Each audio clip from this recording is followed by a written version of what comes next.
എന്നെ വിളിച്ച കർത്താവ് ഒരു വാഗ്ദത്തം തന്നു. സ്തോത്രം. ആ വാഗ്ദത്തത്തെ എണ്ണിയാണ് ഓരോ നാളും ഞാൻ ജീവിക്കുന്നത്. ചിലപ്പോൾ എൻ്റെ അറിയുന്ന ശുശ്രൂഷകരും എന്നെ അറിയുന്ന പിതാക്കളും ചോദിക്കും, ഇടാ ഇതെങ്ങനെ നടക്കും? Praise the Lord. കാരണം ശുശ്രൂഷയുടെ തുടക്കം, ആമേൻ, ഞാൻ ദൈവത്തോട് തീരുമാനമെടുത്തു, രോഗികൾക്ക് വേണ്ടി പ്രാർത്ഥിച്ചാൽ കാണിക്ക വാങ്ങത്തില്ല. ശരി, പോട്ടെ. രണ്ടാമത് തീരുമാനിച്ചു, വീട് വീടായി പ്രാർത്ഥിക്കാൻ ചെല്ലുമ്പോൾ കാണിക്ക വാങ്ങത്തില്ല. ഒരു ദൈവദാസനോട് ചോദിച്ചു, ഓ ദൈവം നിനക്ക് അങ്ങ് നൂലിൽ കെട്ടി ഇറക്കി തരും. എനിക്കറിഞ്ഞുകൂടാ എങ്ങനെ ഇറക്കുമെന്ന്.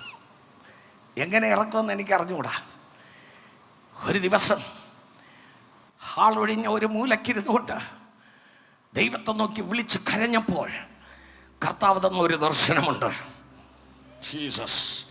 പീറ്ററിനെ പോലെയുള്ളവർക്കോ അല്പം കൂടെ കഴിവുള്ളവർക്കോ ഒന്നും അത് ചെയ്യുവാൻ കഴിയുകയില്ല. മാനുഷികമായി വരുന്ന വഴികൾ, മനുഷ്യൻ കണക്ക് കൂട്ടി ഉണ്ടാക്കുന്ന വഴികളുണ്ട് പലതും. മനുഷ്യൻ കണക്ക് കൂട്ടി ഉണ്ടാക്കുന്ന വഴികളെല്ലാം വേണ്ടാതെ വെച്ചു.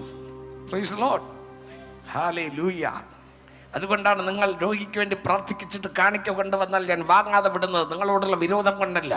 നിങ്ങളുടെ വീടുകളിൽ വന്ന് പ്രാർത്ഥിക്കാൻ വന്നാൽ വാങ്ങാതെ വരുന്നത് അത് വിരോധം കൊണ്ടല്ല. ആമേൻ. മാനുഷികമായി ഇതുവഴിയല്ലേ വരും എന്ന് ആമേൻ ലോകം പറയുമ്പോൾ എനിക്കറിയാം, എന്നെ വിളിച്ച ദൈവം വിശ്വസ്തൻ. ഞാൻ വിശ്വസിക്കുന്നത് മനുഷ്യനെയല്ല, ആത്മീക ലീഡർമാരെ അല്ല, ഞാൻ വിശ്വസിക്കുന്നത് വിളിച്ച ദൈവത്തെയാണ്. പക്ഷെ ഒരു കാര്യം, വിളിച്ച ദൈവത്തെ വിശ്വസിച്ചുകൊണ്ട് എൻ്റെ തോന്നിയ വഴി നടന്നാൽ ഒന്നും നടക്കത്തില്ല. ഓരോ കാഴ്ചപ്പാടുകളും കർത്താവിൻ്റെ വഴിയാണോ എന്ന് പരിശോധിച്ചുകൊണ്ട് നടക്കുകയാണെങ്കിൽ ഞാൻ അവിടെ തോറ്റു മാറിപ്പോകേണ്ടി വരികയില്ല. എൻ്റെ ഹിതം ഒന്നും വേണ്ട പ്രിയനെ, നിന്റെ ഇഷ്ടം എന്നിൽ പൂർണ്ണമാക്കണേ എന്ന് പാടിക്കൊണ്ട് എൻ്റെ ഇഷ്ടം മാത്രം, ഞാൻ എൻ്റെ വ്യക്തിപരം, ഞാൻ എൻ്റെ കാര്യം എന്ന് പറയുന്നുവെങ്കിൽ അവിടെ പൂജ്യം തന്നെ കാണും.